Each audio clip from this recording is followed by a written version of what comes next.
Welcome back to the Changing Earth podcast with author Sarah F. Hathaway and co-host Chen Gibson, blending survival, fiction, and fact to bring you entertaining education that will help you dream, survive, and thrive.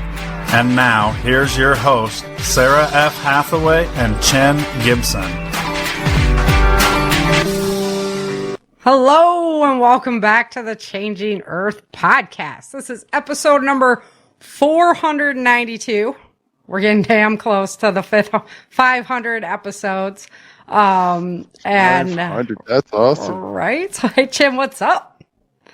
We'll have to go to Indy or Daytona. Right? To film live. 500 episodes. We'll film from the pace car. We'll drive the pace car. Yeah, it's crazy. It's crazy. Like, I was thinking, my mom and I were talking about it the other day. Like, if somebody wanted to listen to my podcast, you'd have to do it like over, it'd take you longer than a year every day listening to one show. So, and about a decade of my life all recorded. Yep. It's crazy. That's cool. But here we still are, just rocking it out. And, I've been busy down here in Texas. So when we moved from like 40 acres in the country to urban America. We have an acre. People say we're in the country, but for us, it feels like we're in like super rural America or super urban America, right? So, all of my projects like my homesteading projects, I've been figuring out how to make them like kind of yuppie, but scale them. Yeah. But take like all the knowledge and the homesteading knowledge that I've been accruing over this decade and make them pretty cool and functional. And so that's what we're talking about today is my chicken coop, if you can believe that. What kind of chicken coop is it? It is the bulletproof. And it's not really bulletproof. It's just, the terminology. Like, you could definitely take the AR out and put some holes in that thing. The rooster with a gun turret. Yeah. Like a little squirrel. But I've made a lot of chicken coops in my life. We've owned chickens since forever. I don't know. I guess I was 13 when my mom first got our first chicken, and they just stayed in a barn in the stall, had a little door that let them in and out. So I've had that kind of chicken coop. We've built long alleys with all the laying boxes on the side and you name it, like sheds that were just converted to chicken coops. We've had them all. So, this system is really one of my absolute favorite systems. And I kind of developed it because I watched a lot of Little House on the Prairie. And I know. But I love Little House. You did a show in that already. I know. That's like dating me too. But I watched a lot of Little House on the Prairie, read all the books, all that kind of stuff. And they always had just like this dog house that was like elevated. Just out there. That's all they had, and that's great. I'm sure they had a lot of chicken loss and stuff like that. That's been one of the things we've been up against. But I was like, they don't need that much space. They don't need that much stuff. So when we moved to Texas in 2020. We didn't have any chickens. We did that for like a year. And I was like, we gotta have our own chickens again because the eggs are just so superior. Plus they take care of a fair amount of scraps too, right? Like now we have the composter, because I'll explain a problem we had out here in Texas. But typically you can feed your chickens a lot of scraps and, they take care of a lot of those issues as well. So love having my chickens. Year 2, we had to get chickens back, and we're broke. We're usually shoestring budgeting things and just figuring out how to take old stuff and make new stuff work. So we've always been under the belief that because we've done all kinds of wire, right? Field fencing, all kinds of different wire. We had to keep bears out of our coops, just get creative to make that happen and all kinds of things. So we came down to the dog kennel. because if it keeps the dog in, it's going to You'll keep a dog out. a dog out. Right. So, it's really, really efficient, as far as cost of getting started and everything like that. I really like we buy the ones from Tractor Supply, the dog kennels. I can't remember what the name of the company is, but it's definitely just like your run-of-the-mill dog kennel. The thing that I like about it the most is it's the panel system, so you can really match and move like where you want your door, so that kind of thing. Where you want it has like a door that you can turn into a door for the outside area. I'll show that picture in a minute. But I really like this setup because of that. So we also had a privacy fence. I hate fences. I've lived in the country too long. I really hate them. So and it was starting to fall down anyway. Like the sun out here just destroys them, and they turn into scrap wood anyway. So the chicken coop that I'm showing you now, if you're watching the video, and I'll try to put the video connected to the blog so you guys can come back and see it if you usually listen in audio only. I took a lot of pictures of it so you can check it out and see what the design was and what we came to. Quick note before we continue on, because I want to make sure that we give a shout out to Prepper Camp 2026 coming up very, very shortly. August. I know. August this year, not September. I know. I'm going to have to ship books to you soon. Mm-hmm. So, it's at the Tyron International Equestrian Center. It's going to be phenomenal. Try on. Like try it on, right? Try on. Yeah. Okay. Yep. There you go. And I always say words very screwed up. I have too many dialects going on in this little body of mine. Too many voices in your head. Right. I'm from the north. I've lived in Cali. I've lived in the south. So, just bleh, in my mouth. Yes. People are like, where are you from? I don't know. I'm from America. But, Prepper Camp 2026 is going to be off the chain. You guys, you got to get out there. If you have not come out before, because maybe, staying there, where to stay, that kind of thing was an issue, that is no longer an issue. So you got to check that out. Also, season 5 of the Changing Earth audio drama is now up and live. The videos are turning out really cool. I've been pouring my heart and soul into those. So if you guys get over there, check out the videos, give it a like, subscribe, maybe comment on it. That would be great. It helps move everything along. And the more that we can just show that everybody's loving the Changing Earth, we'll get it to the TV screen before too long. So all that's in the works and whatnot.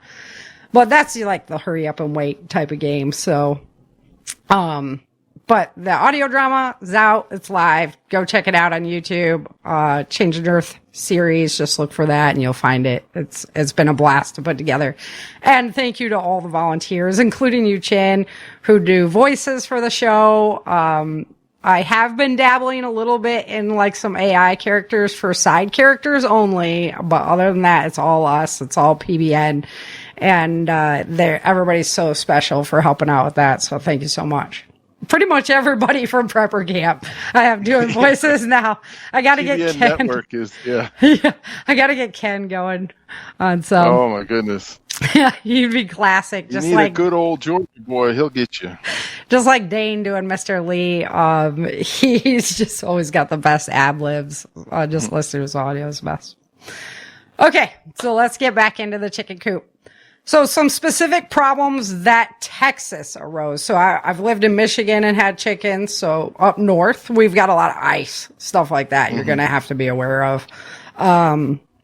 In Cali, we had a lot of the squirrels that live in the ground. Ground squirrels.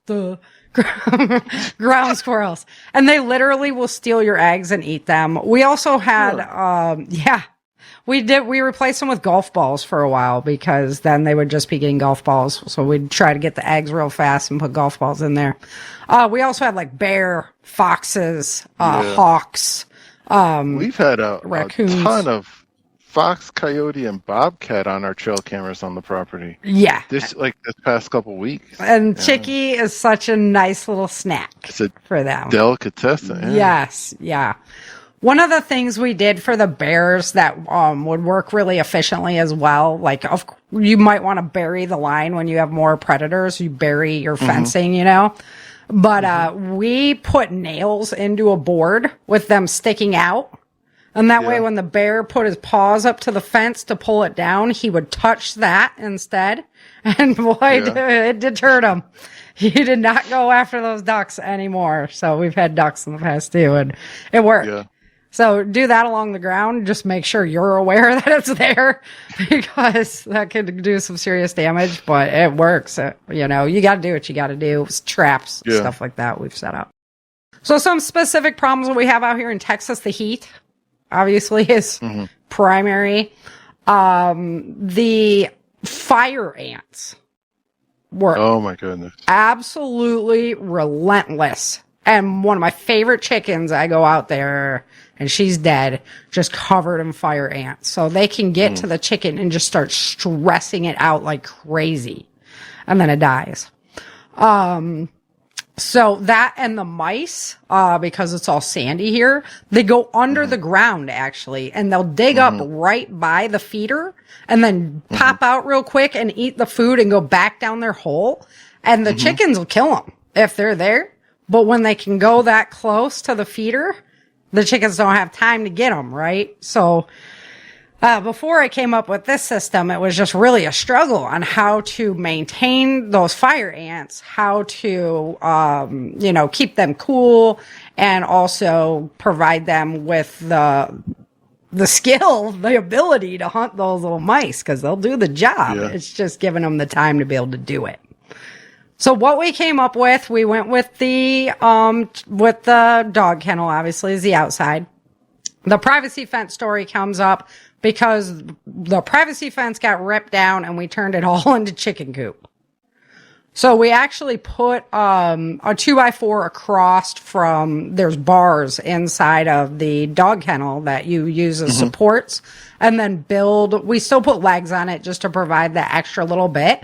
But most of the coop is actually being held up by the 2x4s that sit across the bars with the box built on there. And that's just all old privacy fence that we cut down to the size we wanted and made it into a box. And then for the roof, because I'm a firm believer in a roof, your chickens are going to go up. They will literally scale the edge, the side like a velociraptor. They will scale the chicken coop to be at the top, or the dog kennel to be at the top. They were some crazy chickens. These are Texas chickens that I got. I would not recommend Tractor Supply chickens. I have raised chickens for a very long time, and I've never had chickens that got egg bound, which means they can't lay the egg. It gets stuck, right? And then it kills them. And I had like 6 out of the 10 that I bought from Tractor Supply do that. So I don't know. That was the first time I bought it from there. But my two old Bettys from Tractor Supply are still living. They live in the left side. And that's where on the image that you guys are seeing, if you're watching live or on the video, they live on the left side, and that the roof is all from that privacy fence as well. We just U-bolted it to the top of the kennel. So to get the wood, right, to stick to the kennel, we just use U-bolts. It's good hail protection. Right. Like nothing's coming in on those girls there. And it provides all that shade, right? Because my solution to the ants and to the mice was concrete. And I was like, oh. That's the one big slab right there? So instead of pouring a slab, we bought the 2-foot paver blocks. And just put paver blocks down. And that way you can move them if you want to. Like if you're like, oh, I want my coop someplace else or whatever, you can move them. The ants don't come up between that? No, not enough, right? So I have another key, but not enough to present that problem. And see, I couldn't even give my chickens the table scraps anymore because the ants would be on them faster than my chickens would eat it all. Right. So I was like, something's got to give. So further for the ants, I use diatomaceous earth. and it's perfectly edible for them, I'll just do a line around the whole outside of the coop. And if it ever gets bad, because the ants do come in trying to get to their food, then I'll just put down diatomaceous earth in there after I hose it all out. And that's the other beautiful thing about having the concrete down there. You can just hose it all. No more like having to use a shovel and you got wood shavings all over the ground and then you have to scoop that up and in your wheelbarrow and it's all this extra work. I just go in there with a hose and hose it all. And it's epic. As long as you're keeping it shaded, it won't get too hot for them. Right. That was the other thing. We wanted to make sure they had plenty of shade so that didn't get too hot. And then we built this outside area. So if you're looking at the video, you can see. Aviary. Right. It is basically an outside aviary. We actually get birds stuck in there. They come in, they want some of the food and everything, and they'll go out into the yard and then get stuck in there. So all that is treated 2x4s. We did a 10-foot, 20 by 10 on this coop. It's just 2 chickens in this side. So, we're not super worried about it being, too big for them. We are planning on doing additional hoops behind the coop so that we have rotation. We can rotate them between pastures, right? Because you can see they hammer the ground wherever they are. That's what chickens do. But I was really happy with this system. Really easy to put up. And like if we sell the house and somebody doesn't want it there, super easy to bring it down as well. All this is 3/4 inch PVC. And we put in the wood structure on the bottom. We U-bolted the wood or the PVC to the wood. And then at the top of it is just a T or a cross. And that way the pipes come up into the sides and then they run through along. It's really, really simple. Ridge, yeah. And when you just put it all together on the ground and then you just push the PVC in and it all springs up, glue the top. And then it all springs up, and it is so simple to do. Best system. Then you put netting over it? So we did chicken wire on the outside of that. Okay. So, start along the bottom. It gets stapled. You want to bury it if you're in a high predator area. You want to make sure you're burying it a little bit, but it gets all stapled to the wood down there. And then as we went up the side, we were just wrapping the chicken wire and we zip tied it all around to the poles and to each other. And boom. It's so righteously easy. We have slammed so many T-posts to make chicken runs and stuff, like to a nightmarish level. This is so easy. It gives them the over-the-top protection so that hawks can't swoop in, all of that stuff. And then you can see in the picture, I planted a blackberry there. So I'm going to have the blackberry climb all over it to help give them more shade even on that side. And then in the summertime, Brock will also leave the grass a little bit longer there right up against the side so that, it's providing them with more shade. Their yard is pretty sunny. Is that what he's telling you? Yeah. Their yard is pretty sunny. One of the benefits of having it up there, like these houses here, when they build them, they strip all the topsoil away. And so the soil really sucks. So we're remedying that by making patches that we can turn into gardens and stuff like that. Well, having the chicken coop there, every time I hose it, and all of that chicken manure and water runs down the hill. It's some of our best grass now because it's just feeding everything. I also usually put in, like a downspout, on your house to catch, and then you can shoot it right in a bucket and then I can take it to the gardens or put it wherever I want to. So that's a pretty slick little thing about this coop as well. You put a little cistern back there and collect the water and then water your chicken coop. Right? Yeah. So that's where I'm going, is into the sustainability items for it. You're absolutely right. We could be collecting water off of it and doing that as well. So this is the picture of the inside of the little coop. This is just the normal dog kennel that you'd buy. It's not expanded or anything like that. It's just a normal dog kennel. It's built out of wood. The fence, the privacy fence that we took down. When we get the babies, we just put chicken wire across the doorway that you see there. So keep them up in the... Yep, to just keep them in the box for a little bit. And make sure they're big enough to go out.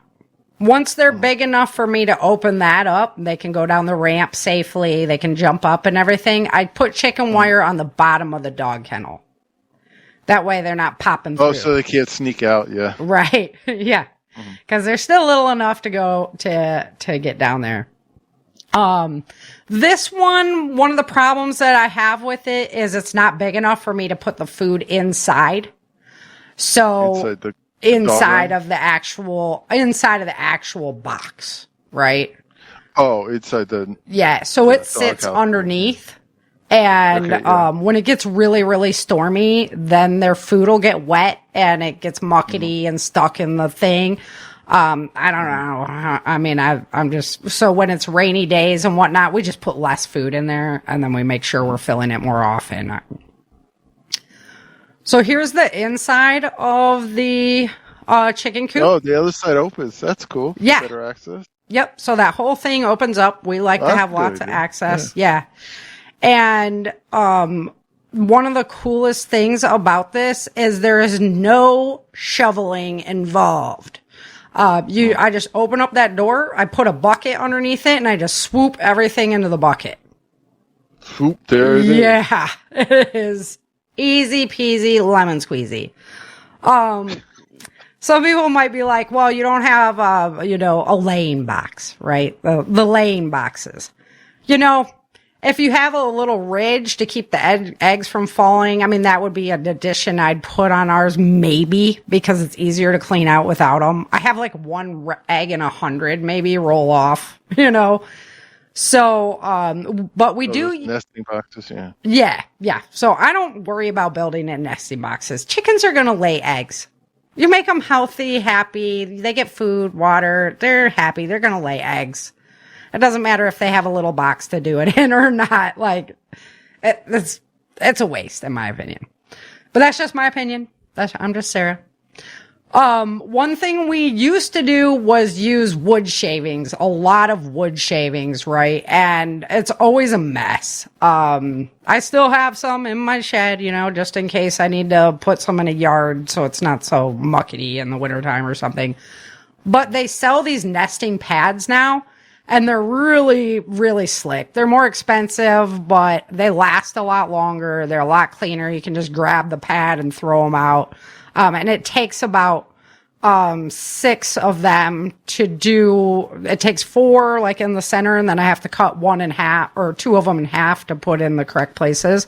So it takes about 6 of them to do this box. So that one's, that's pretty effective. So if you're going to have a small time, like you just want a small time coop, not a lot of production, that kind of thing, maybe 4 to 6 chickens in this coop is just fine. Here's just a picture of the ground. I haven't hosed it off in a little bit. I was going to do it this morning, but I was like, you know what? This sounds so bad because it's been raining. So I just have the water down there. Their little ramp is, it just has to be a nice little ramp for them. This is a picture of the door that is on the coop, in the dog kennel. So they have these little things built into them. We just tie them back. And so if we were in a high predator area, I would close this every night and lock it down because nothing's getting inside that metal area. They can definitely, right? Like a predator could definitely get into the aviary area if they were out there at night. So the chickens come in anyway. They go in their box at night. So I would lock that down at night. But we haven't had any problems with that. I have a great big German Shepherd, so I haven't had to do that, but that is definitely an option. The doors are there. You can just, you undo a certain bolt a certain way. Boom, it swings open. You don't even have to buy any extra hardware for it or anything. It's really cool. And that's why I like that. Here's one of the outside yard area from the other direction. So it just shows you, what that kind of looks like when you're looking at the other way with Miss Shadow Bear bombing along in there. She's always photobombing my photos. All right. And then, so we liked that coop. It was great. But then we got new chickens because my chickens we only had 2. They weren't laying anymore.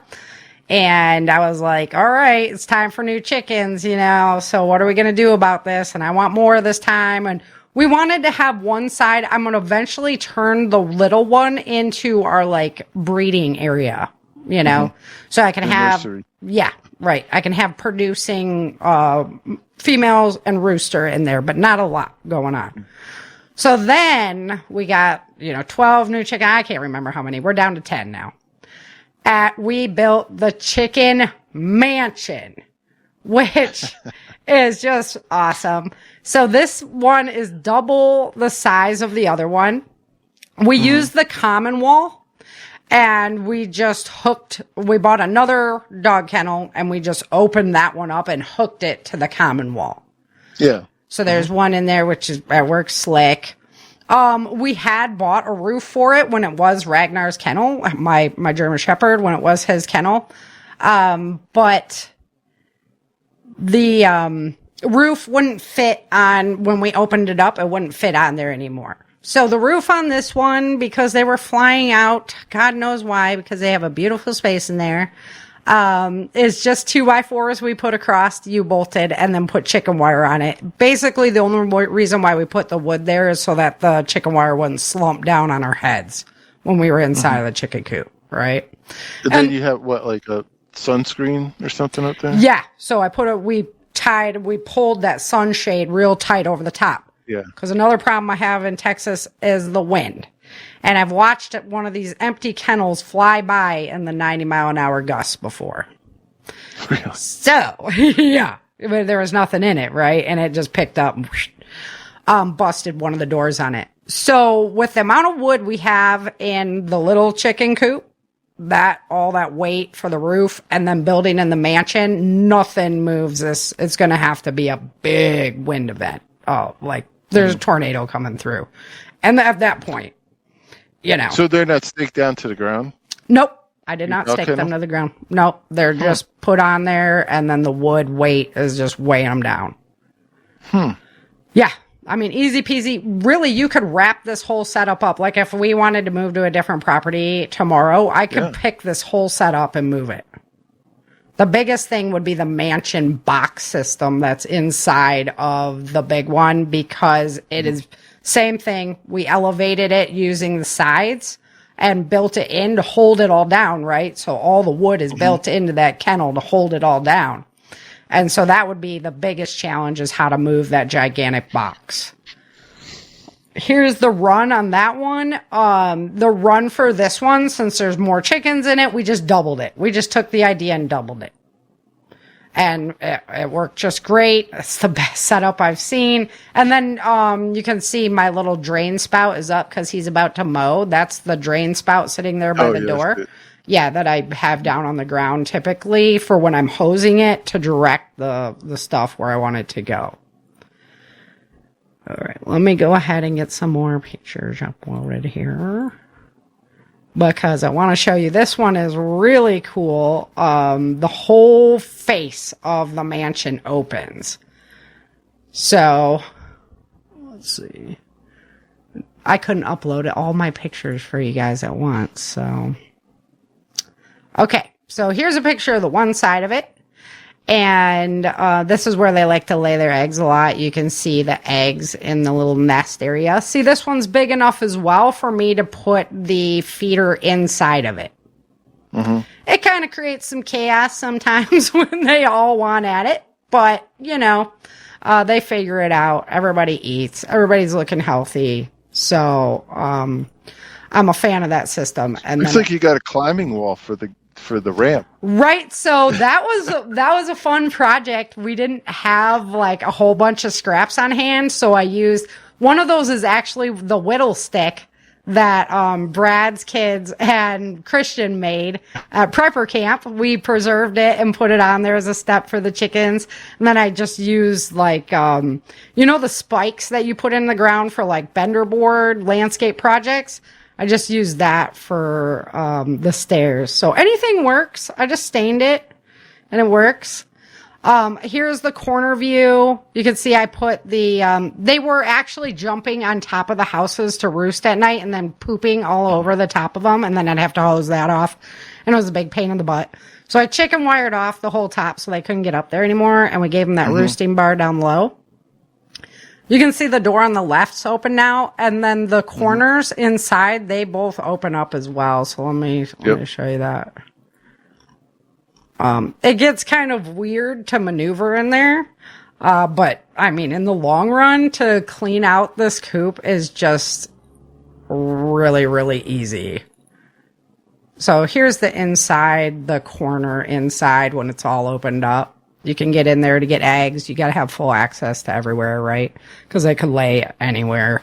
So you have to be able to get to everywhere inside of the coop, to make sure you can collect eggs from everywhere. But yeah, it all opens up, and this system is pretty darn sweet. Let me show you this one here. See, and that's with it all closed down. That's the other door on the left over there. So it literally goes from corner to corner across the whole coop. And the door is behind me in this photo. And also their entryway to their outside pen is back there. I think I had it right here. Yeah. So, see, that's turned around from where I was and out that's the other door there. So, I just wanted to show, I mean, it's been years and years of chicken coops and chickens and different designs and different cleaning out different, bird cages and all of this. And, this one, I'm like, wherever we go, this is what we're going to build because it is slick. It is really, really cool. And a really nice system. So I wanted to... you could disassemble it and take it with you. Yeah. Yeah. I mean, you literally can. So, if they want it, whoever buys my house that's fine. But, it's a premium. Right. Exactly. But otherwise, we can just disassemble it, roll up the chicken wire, undo the straps, pull the kennels, and we're gone. We can move the whole setup. So it's pretty slick, especially if you wanted to move around. And, like I say, we're going to put another hoop system in just so we can rotate the pens and get them on some fresh grass once in a while because they've already beaten that down pretty hardcore there. I wonder if you could get, how they do sod? Yeah. If you could find a sod farm or a sod place that has reject scraps. Yeah, I don't know. It's all worth so much these days, dude.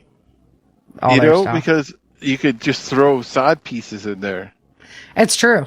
And they could have, one of the things that I really like to do is I take lentils. I got this from Rick, actually. Put lentils in, I just have like a grow sheet and just sprout the lentils. Sprout them, and then I'll bring them up sprouts and that.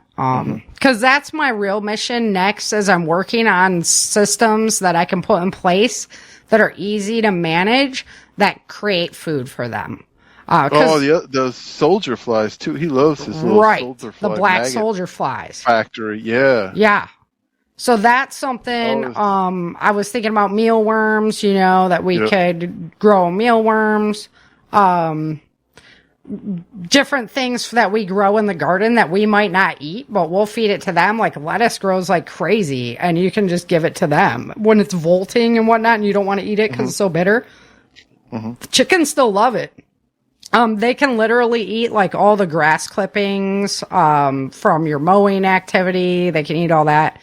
If you have tomato worms and stuff like that on your plants, on your tomatoes, they eat all that. These little guys, they'll eat your toes when you come in there. They're like little velociraptors. I'm not kidding. I call them the velociraptors. They're just some Texas chickens. They're getting it out.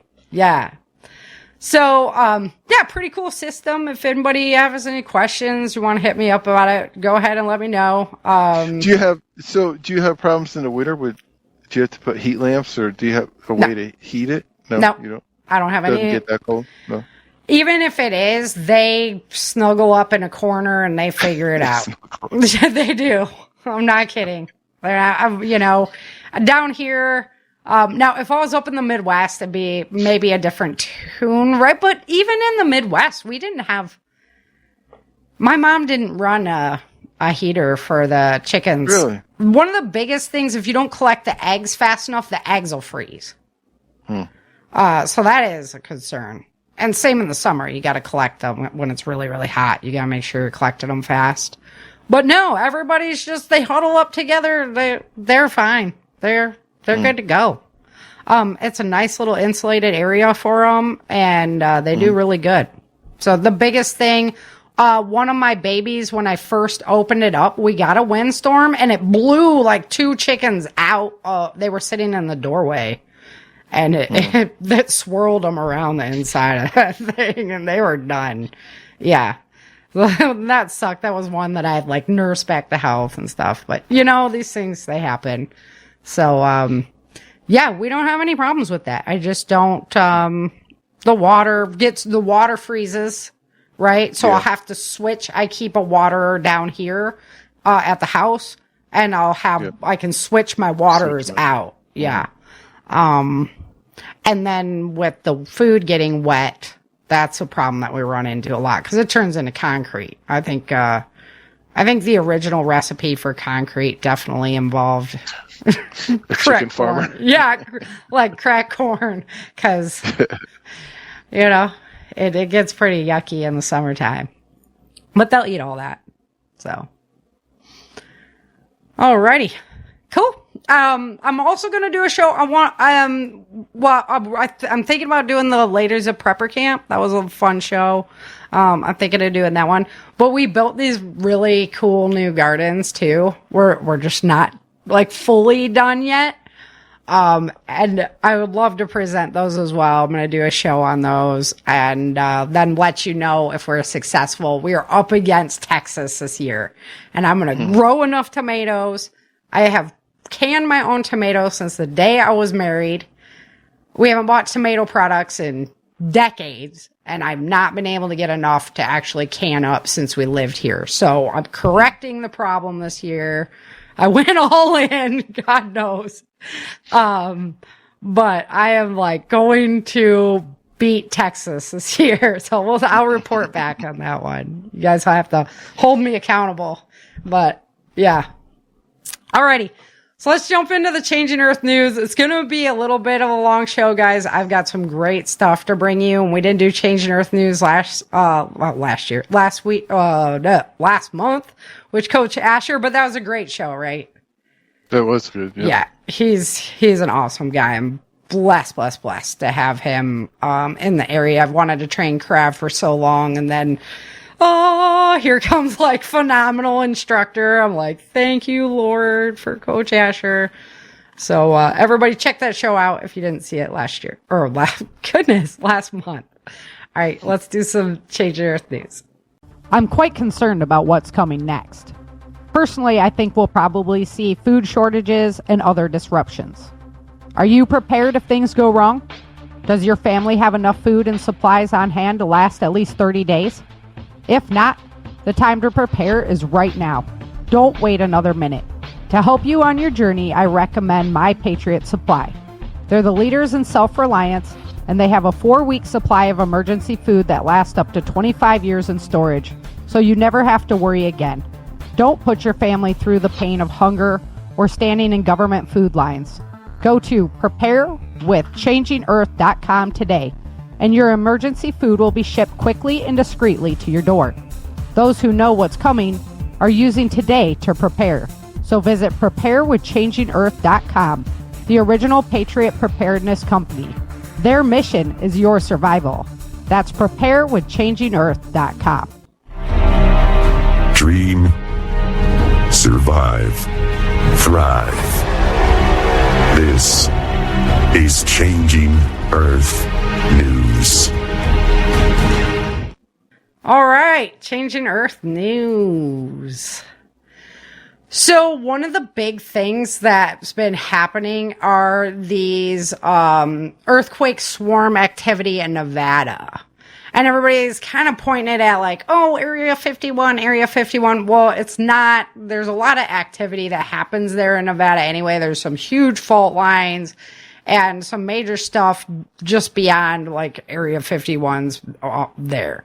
So on April 13th, there was a 5.7 in Silver Springs, and it's triggered a lot of aftershocks from those events. So definitely an odd thing to have happening. We want to just remember, like, earthquakes can happen everywhere. So make sure that, you know, you're not like, oh, I don't live in California, it's not going to happen to me. Right? Just make sure you have, you know, you keep your glasses close by your bed. You keep a pair of shoes close by your bed, that kind of thing. It's the same prep as we do for everything else. But, definitely, something to watch out for. When we get into the earthquake activity later, you're going to see what I mean, because it's not just Cali. The other thing that really hit my radar just recently, Glenn Beck just did a show on the Hoover Dam and just how low we are.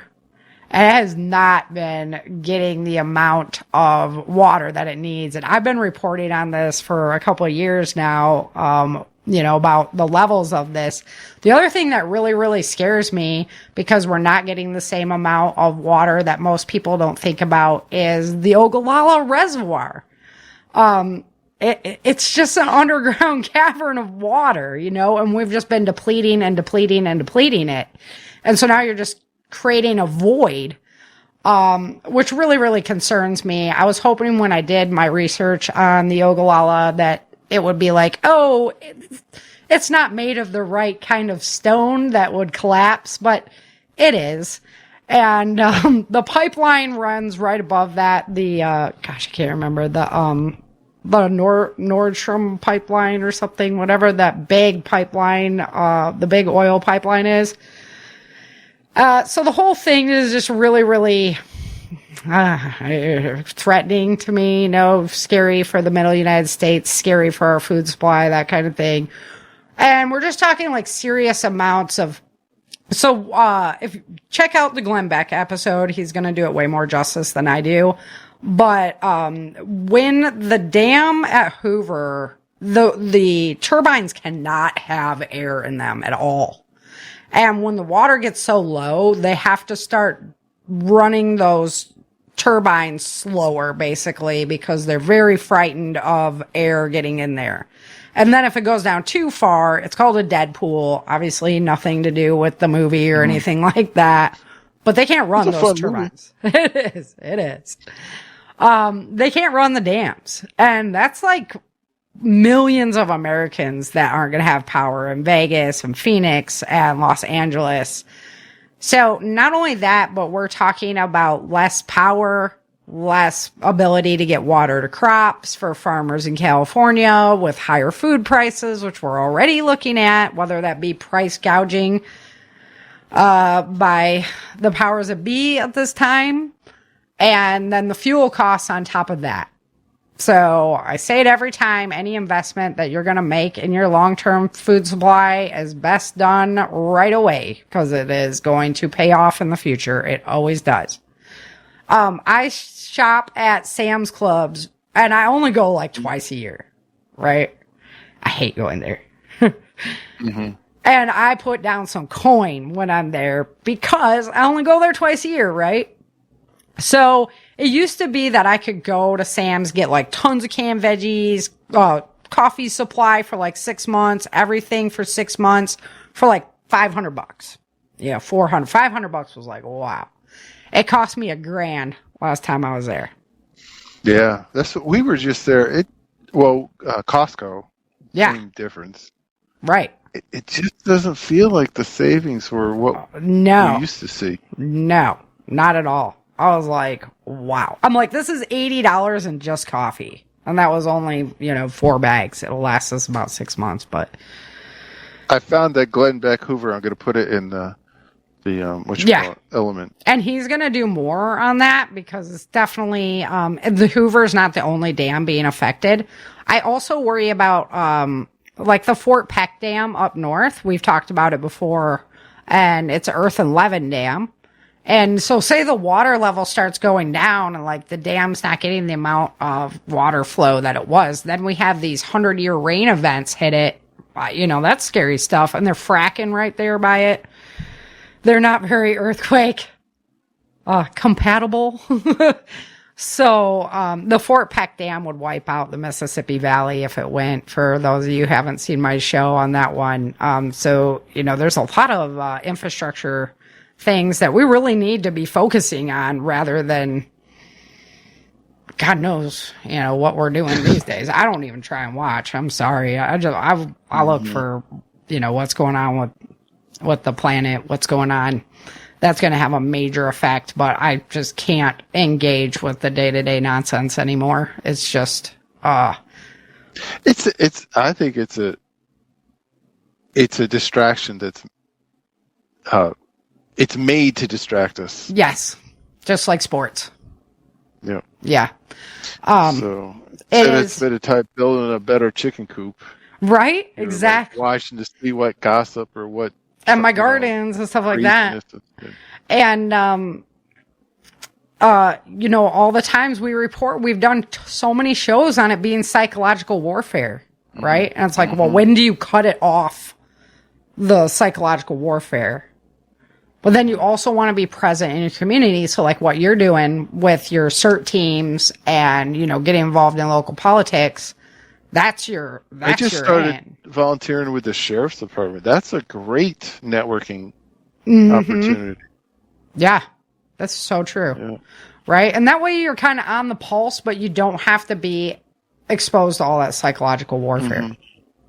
All right, before we get into the list too, the rundown, I got a rundown list for you, but there were some things that were big pointers. So, the amount of tornado activity that has happened already this year in the United States, pretty crazy, record activity. We've already had EF2s, 3s, 4s touchdown this year. Always around Easter, it gets pretty rowdy down here in the South, but, to see them up in Wisconsin, Minnesota, Illinois, Missouri, up in those areas, it's just more and more prevalent. It seems like the tornado season just never really stopped. Last year, maybe we had a couple months off, and now here it is again, picking right back up, and we're talking some major damage. So, somebody who's in the insurance industry, to watch disaster after disaster happen, it's like, what's that going to do to rates? How's that going to affect you? It's all pretty scary stuff. So, not to mention the amount of heartache, the loss, not only of life, but of your whole, everything that you knew. So everybody can use some prayers that are up against those tornadoes. Preliminary totals. 262 to 292 plus tornadoes for the month. Yeah. Like, that's just insane, right? And you're just shredded by it. So, that is making sure that you know what to do in the event of a tornado, and everybody, we've seen them on the top of mountaintops in Colorado now.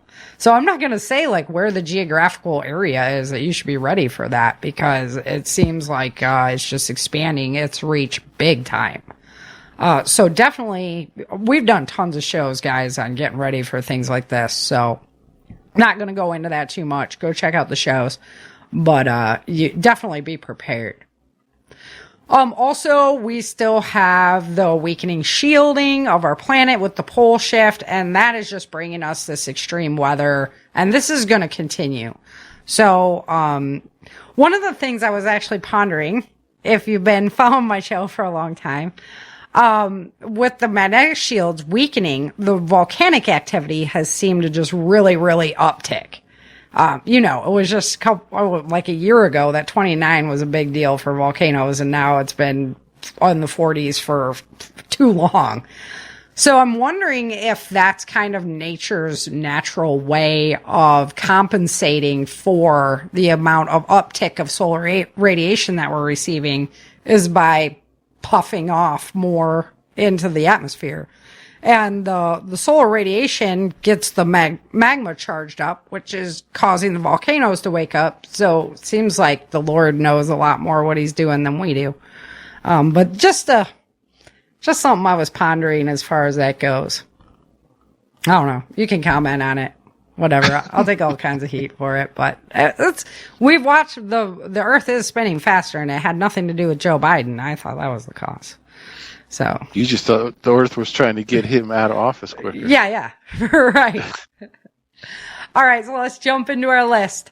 On March 4th, Etna's been active. She has been alive, and she's been causing earthquakes over there. There was a whole area of this one cliff that got just annihilated. So as this earthquake, or as this volcanic activity upticks, eyes on Italy, because there's just a lot of threat in that area. So everybody there should definitely be prepared. Always. On the 5th, there was an earthquake in Louisiana. This was a big one. I think I mentioned it on the show, even though we didn't do a Change in Earth last week or last month. I'm sorry. We'll be back to weekly shows eventually. An M4.9, so it was pretty big. It didn't really do any damage, but man, it was unusual to have one there.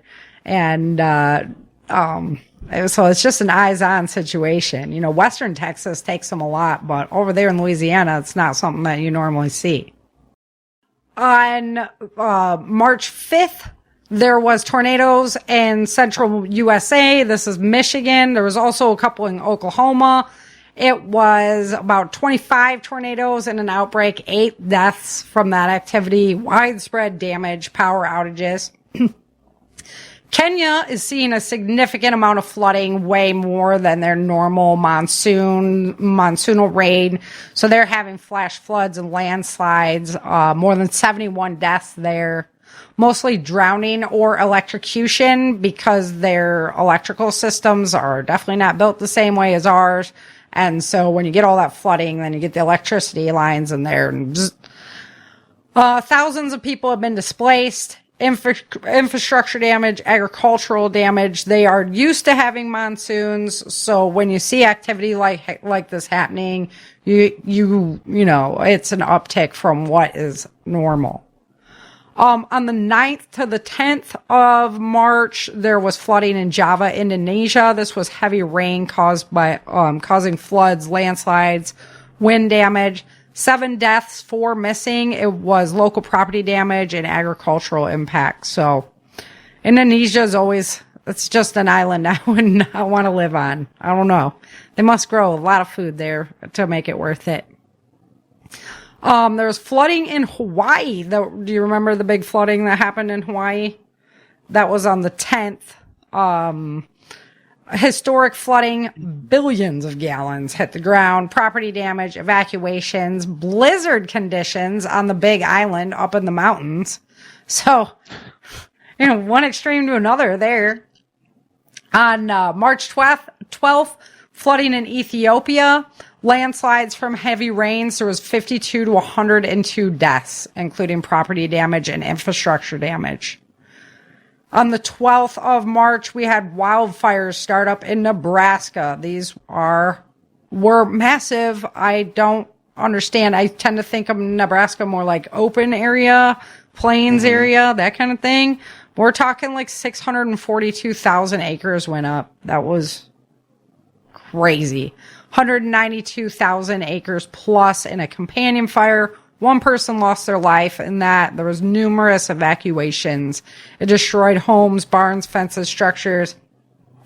So definitely you can see how that lack of rain, how this drought we've been in is impacting, you know, areas like Nebraska, where you wouldn't think of these huge major wildfires.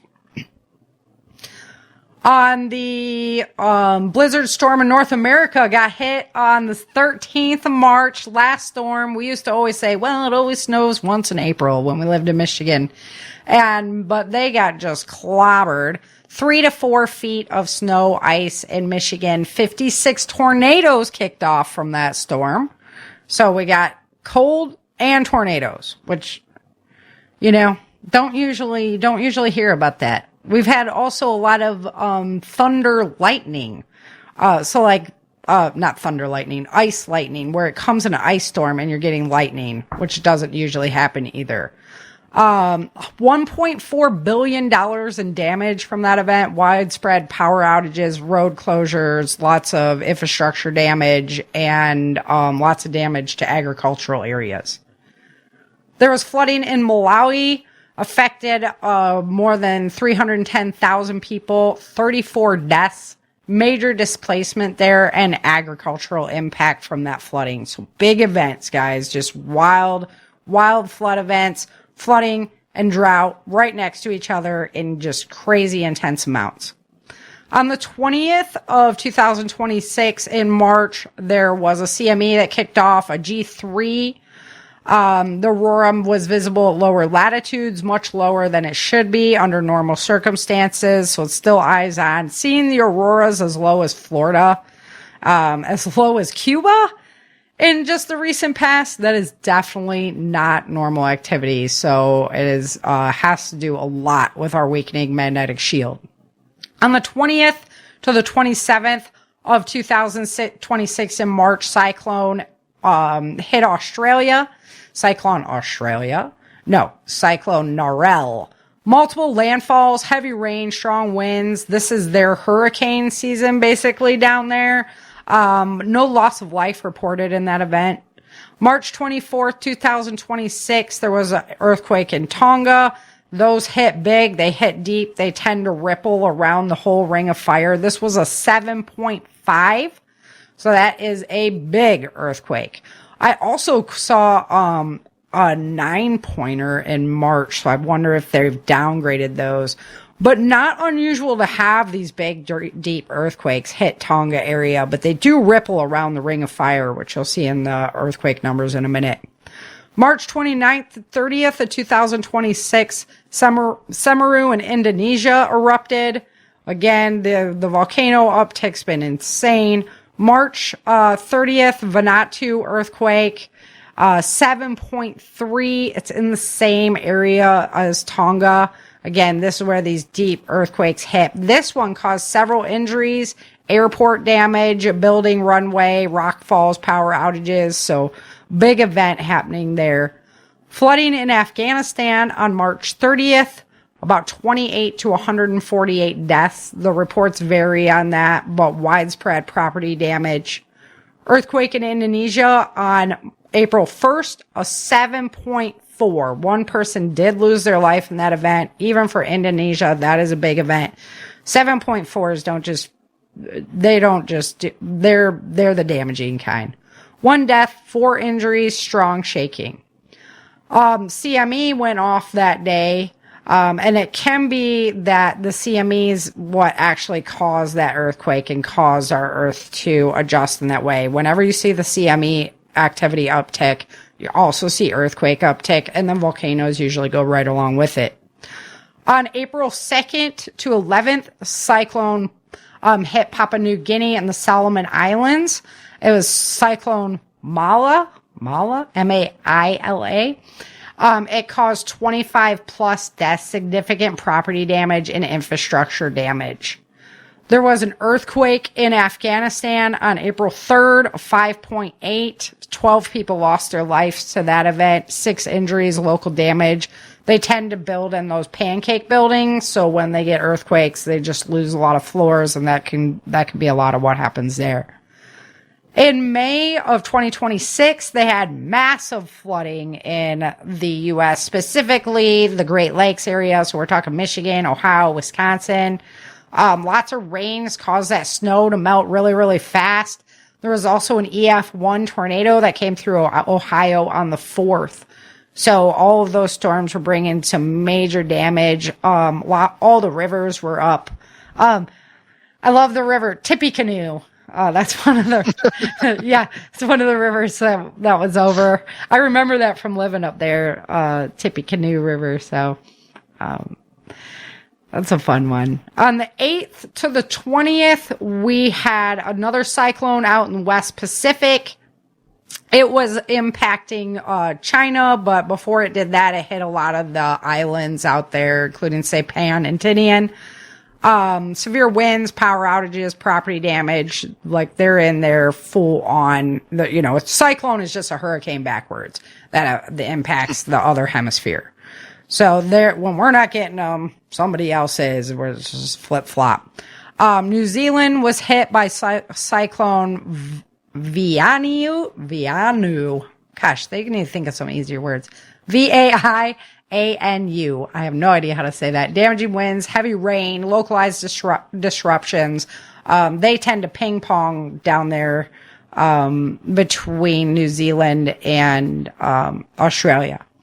On the 17th of 2026, the upper Midwest got hit again by tornadoes. Wisconsin, Minnesota, Illinois. This is what I was talking about in the opener. Significant outbreaks. There was an EF3 involved in that outbreak. Widespread home infrastructure damage. Earthquake hit Japan on 4/20, 7.4. So it was a big one. They were really concerned about tsunamis. And in fact, they did have a tsunami, just not as major of an impact as we saw when when Fukushima was hit. Wildfires have broken out in China, so they are also dealing with kind of less rain over there. Again, it's the extremes. So you're getting extreme drought areas, extreme rain areas. So some of it's flooding and some of it's just burning. This is 26,000 hectares, so that's about 64,000 acres.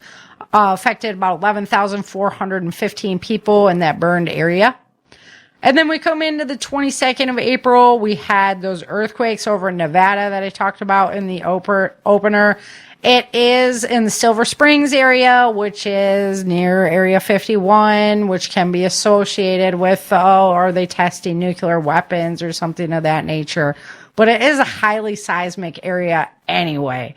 So I'm not sure, if it's natural or man-made, but we do have a lot of activity and swarming going on over there right now.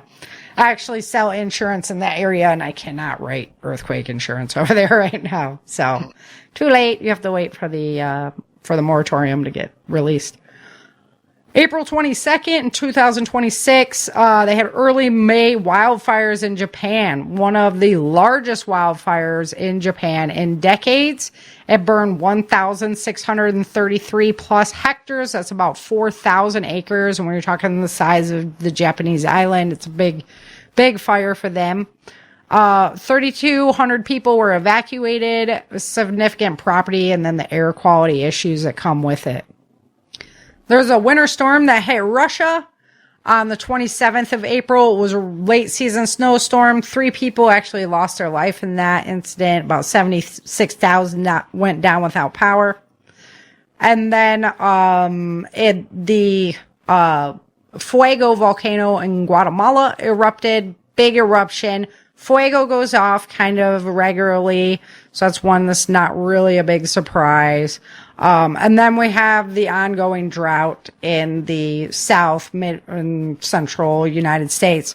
So I do encourage you to go over and check out that Glenn Beck episode that he's doing on the Hoover. He's doing a bang up job of bringing that info.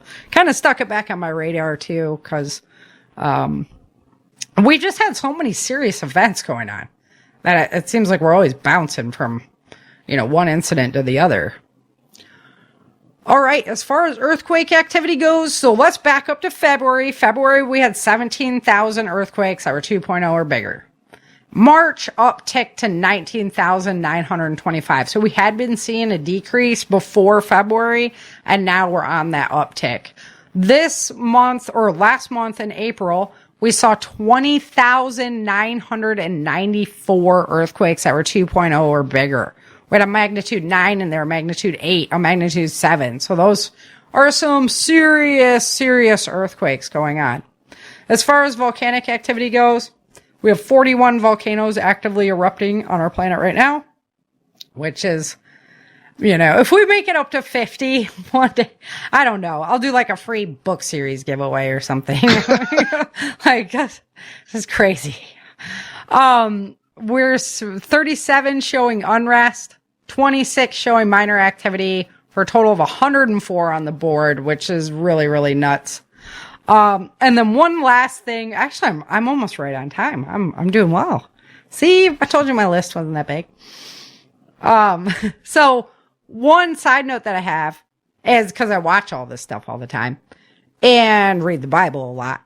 And you know that the area of the Middle East wasn't always just like this desert, and the Sahara wasn't always desert. There was a time when this was all lush green stuff. They talk about gardens, and you look at it now, you're like, what? And then Jesus was like, oh, well, you're going to go through the desolation of your land if, you don't do these things. And then look what it is today. Well, when we built the infrastructure of the United States, we were in this really, really wet time for the country, which wasn't necessarily normal. We've seen decades where the rain is way less than what we've been blessed with. And the United States was really being built during the industrial age, was a very wet period for our country. And so now you can see that the United States is starting to get drier.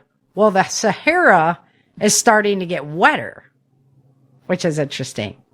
So just the planetary cycles, right? Has shifted, yeah. Mm-hmm. And that's why I wish we'd worry a lot more about, how do we do long-term sustainability of our country? We could do desalination plants and start switching some of these methods and getting, alternative power methods and stuff now, instead of going, well, we're going to put a Band-Aid on it and then we're going to build 1 million data centers and we're going to fight you for power so we can run our data centers to monitor you.